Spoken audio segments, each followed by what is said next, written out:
കണ്ണൂർ പട്ടണം കേന്ദ്രീകരിച്ച് നിലനിന്നിരുന്ന അറക്കൽ രാജവംശത്തിന്റെ പ്രത്യേകതകൾ ഏറെ പ്രശസ്തമാണ്. ആദിരാജ ബീബിമാരിലൂടെ നാടുഭരിച്ച സ്ത്രീകൾ അറക്കലിന്റെ പുരോഗമന മുഖമുദ്രയായി ചരിത്രത്തിലുണ്ട്. മതസൗഹാർദ്ദത്തിനടക്കം പ്രശസ്തമായ അറക്കൽ രാജവംശം പ്രജകൾക്കായി 43 പള്ളികൾ നിർമ്മിച്ചു നൽകി. ഇതിൽ ഏറ്റവും പ്രശസ്തമാണ് കണ്ണൂർ സിറ്റി ജുമാ മസ്ജിദ്.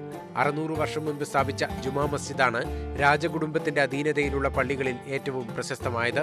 ഇതിനൊപ്പം രാജകുടുംബത്തിനായി നിർമ്മിച്ച പുതിയ പള്ളിയും പ്രശസ്തമാണ്. ഇവിടങ്ങളിലെ നോമ്പുതുറയും അറക്കൽ ഭരണാധികാരിയുടെ സക്കാത്ത് ദാനവും മഹനീയമായാണ് വിശ്വാസികൾ കരുതിയിരുന്നത്. പള്ളികളിലെ നിസ്കാരവും നോമ്പുതുറ വിഭവമായ അറക്കൽ പത്തിരിയും പഴയകാല റംസാൻ ഓർമ്മകളിൽ നിറം മങ്ങാതെ ഇന്നും കിടപ്പുണ്ട്. നോമ്പിന് നമ്മൾ നല്ല മൗലൂദെല്ലാം ഉണ്ടാവില്ല, അത് മാസത്തിലല്ലോ അവർ പാപങ്ങൾ വന്ന് ഒരു ഇതൽ ചൊല്ലി അവർക്ക് എല്ലാവർക്കും പാപങ്ങൾക്ക് കൊടുക്കും. പിന്നെ അറക്കൽ പത്തിരി എന്ന് പറഞ്ഞിട്ടുണ്ട്, അത് ആ സമയത്ത് 12 പിന്നെ ആ സമയത്ത് അറക്കൽ പത്തിരി അത് എല്ലാവരും വന്ന് വാക്കും. അത് യാതൊരു കുറവുണ്ടാവില്ല ആയിരിക്കും, അതെല്ലാവർക്കും വാങ്ങാൻ കഴിക്കാം. ആവേശത്തോടു കൂടി വരും എല്ലാവരും അത് വാങ്ങാൻ വേണ്ടി. റംസാൻ നാളിൽ പ്രജകളെ ഉണർത്താനുള്ള ഉടോബാബമാരുടെ കണ്ണൂരേക്കുള്ള വരവും അറക്കൽ രാജകുടുംബത്തിലൂടെയാണ്.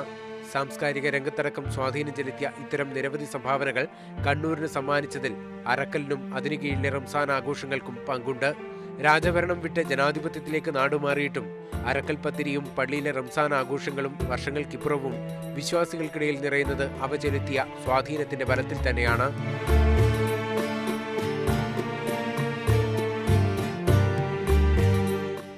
മാതൃഭൂമി ന്യൂസ്, കണ്ണൂർ.